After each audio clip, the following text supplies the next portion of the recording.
Bonjour, ici Patrick Pierrat, voici l'essentiel des nouvelles économiques et financières à connaître ce matin. La Réserve fédérale américaine, la Fed, a annoncé hier une hausse de ses taux directeurs. C'est la 7e hausse cette année.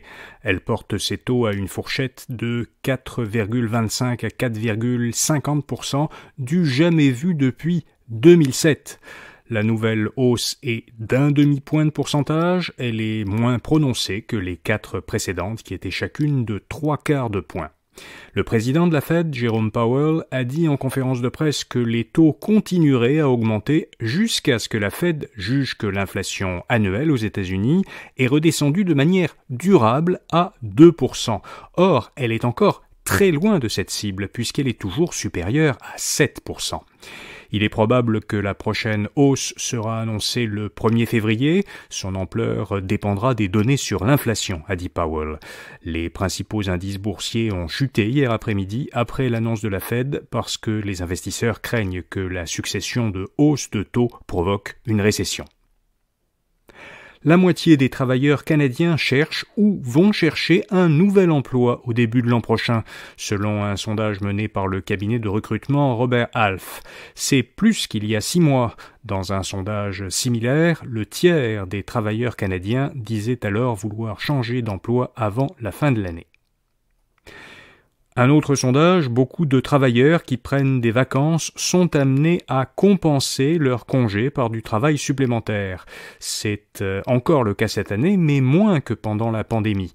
Selon un sondage commandé par ADP Canada, les travailleurs canadiens qui ont fait cette année des heures supplémentaires pour compenser une semaine de congé disent qu'ils ont fait 20 heures supplémentaires en moyenne. C'est considérable, l'équivalent d'une bonne moitié de semaine de travail à temps plein, mais c'est 1 heure supplémentaire de moins que ce qui était ressorti dans un sondage similaire l'an dernier et 14 heures supplémentaires de moins qu'un autre sondage semblable en 2020. L'Auto-Québec vient de connaître son semestre le plus rentable.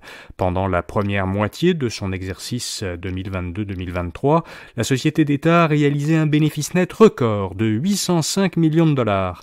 Cette performance s'explique surtout par la réouverture des casinos et des autres établissements de jeux. Les producteurs québécois de sirop d'érable ont produit cette année un volume record de 15,9 millions de gallons, selon Statistique Canada. C'est presque 60% de plus que l'an dernier.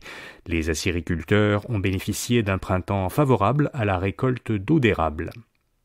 Et puis un nouveau fonds montréalais de capital de risque cible les startups qui règlent des problèmes de société et d'environnement, ou du moins qui essaient de les régler.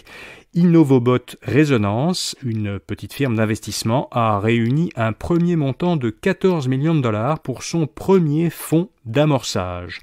Ce fonds vise à investir dans des nouvelles entreprises qui développent des technologies révolutionnaires qui pourraient répondre à des problématiques socio-environnementales tout en générant un rendement. La firme souhaite porter la capitalisation du fonds à 40 millions de dollars l'an prochain. Voilà, vous savez l'essentiel. Pour un tour d'horizon plus complet de l'actualité, allez à infobref.com pour voir notre infolettre de ce matin. Rendez-vous demain matin pour le prochain bulletin audio InfoBref Affaires. Merci de nous écouter et bonne journée.